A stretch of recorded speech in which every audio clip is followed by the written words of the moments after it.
This is Demmer World backstage and their Epic systems. Yeah, the lighting vendor on this is Epic out of Oxnard, California. This is their racks. They're a merger of a couple different companies. Q1 out of Vancouver. Is it Vancouver? Winnipeg. And Ed and Ted's out of... Oh, you're kidding. Yeah. That's wild. So that's why you see out of an California. Epic rack here and Ed and Ted's here. Yeah, that's what I saw. All the same company. That's wild. Oh, an ETC sensor dimmers. Yep. Yeah, that's cool. All right, what do you want to talk about on the rig here? Well, like I was saying before, it's a mixture of Mac 2000 washes, DL 3000 spots. Right now I just have them running in the test mode that we look at every day before the rig goes up. They're in what's called Tyler GT truss, also known as HUD truss, whereas when it comes in, it gets to a certain level, they take those rails or the wheels off the top, stick it back up underneath, pin it, and land it, and it rolls out of here. That's cool. Yeah. And then it gets stacked double high and goes in the truck. So you don't have to strike any of the lights or Nope. anything, you just undo the cable. That's cool. We have to take these pipes off, of course, and then Yeah. the little compressions, they go into a road case. Okay, that's cool. Looking all around, nice complement to it. Yeah, that's cool. Then in the wings here we have what's called screamer decks. Got a couple Mac 2000 washes up here. Okay. And that's where on stage left and on stage right, same thing. And the guitar tech's hiding here, and it makes for a nice clean set. Yeah, it is.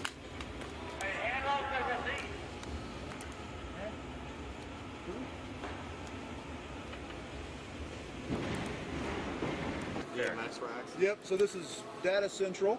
All the data comes down the snake into these optosplitters here. It goes out to each individual truss. And this here is the little brain that is controlling, it's accepting ArtNet from the Grand MA console and also from the Catalyst. And it is it's an ArtNet to DMX converter, I guess you could say, merger. And you actually address it twice. You're able to merge two different ArtNet streams into it. And that's cool. So that's how I'm able to control it from the console and from the Catalyst. Yeah, that's nice. And this guy right here is just a basic little wireless Netgear that's also part of the network. And what I do with this, I will join this network with my iPhone. Shine on it.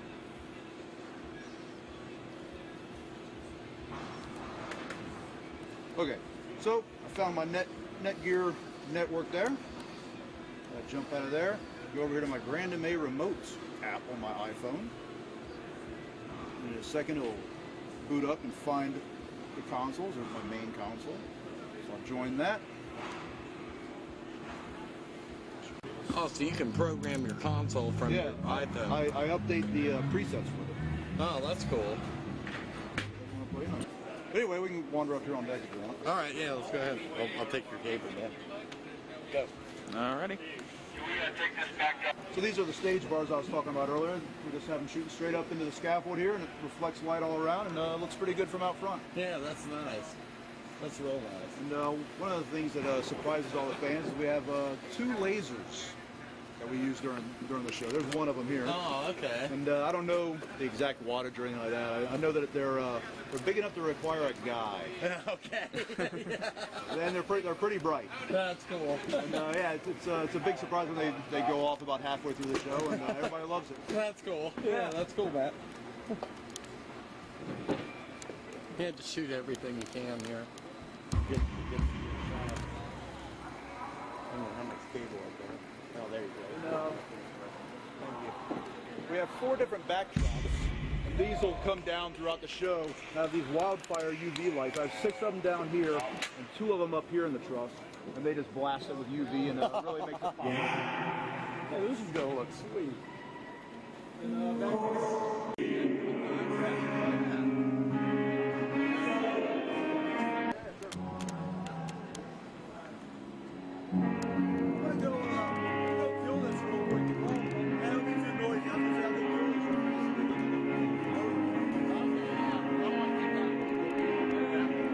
Then back here I have a line of Martin XB 2000 washers. The PC lens to get a nice ACL blast out of it. 8 of them up here, just blast through the set, it's real nice. But it's probably getting pretty noisy now, so. Let's go.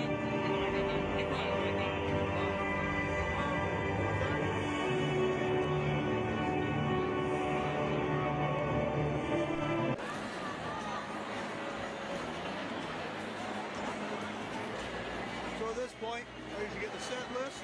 I go through the console to make sure everything's lined up right, which it is. They never change it, but I always make sure anyway. And right now the follow spots are on break, but when they come back in about 10 minutes, I have a little talk with them, and I'll be show ready.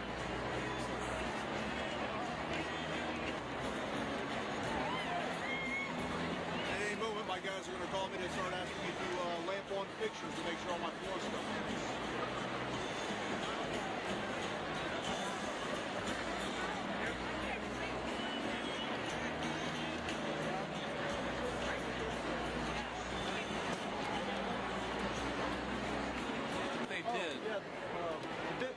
That's what it is. That's what it is. Okay. Which I use a little of that too. Yeah. But of course, if you can use. Yeah. How long have you owned the system? I guess about 2 years now. Really? Yeah. I realized that I was taking it on every tour with 3 doors down, so I went into buying one. And did you get training on it? Formal training? No, not really. Yeah, you pretty I much. just kind of poked around at it. Yeah. I remember we had it out on the 3 doors down Nickelback tour, and Nickelback had one. And they're all like, hey, come here, check this out. It's pretty cool. And when you really think about it, it's really just imagine a moving light that doesn't move with 256 gobo wheels, each containing 256 gobos on it. Whereas the gobo wheels would be folders, and the gobos would be flips. Gotcha. Yeah. That's how I try to explain to my friends that are just getting into it. Right. That's cool. Absolutely. Because really, I've gotten into Catalyst a bit. You know, I've been out on show sites a few times, like especially with guys using Vistas. Right. And then they would have a Catalyst there, and of course they didn't know the Vista, and of course even more they didn't know the Catalyst. And so, oh well, okay. Yeah. Like you said, I think I can poke around in here and get it started. That's all I've ever done.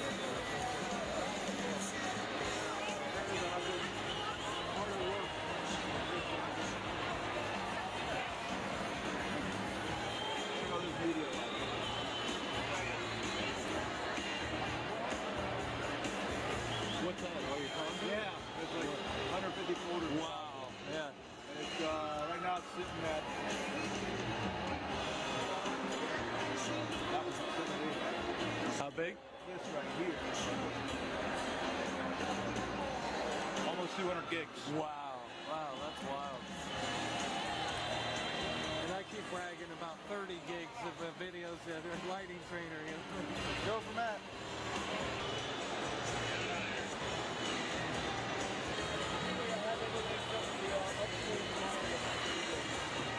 Copy that. And have them after they're done taking the opening act stuff off the stage.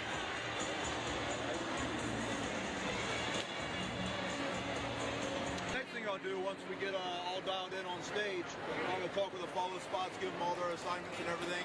I always make it a point to get their names because it's a lot easier to say, hey Bob, pick up your guy as opposed to hey spot one, because half the times they don't know what they are anymore. Yeah, So whatever you say, Bob, pick it up. Yeah. It's good. I love the break. That it makes them think I care. Right, yeah. When I was out with Hard, I did the same thing, you know, because I'd always have just 2 spots, right? And so I'd always so what's your name? Oh, my name's John. My name's Ethel. I said, okay, I got it. So you're Fred and you're Barney. I do give them their own name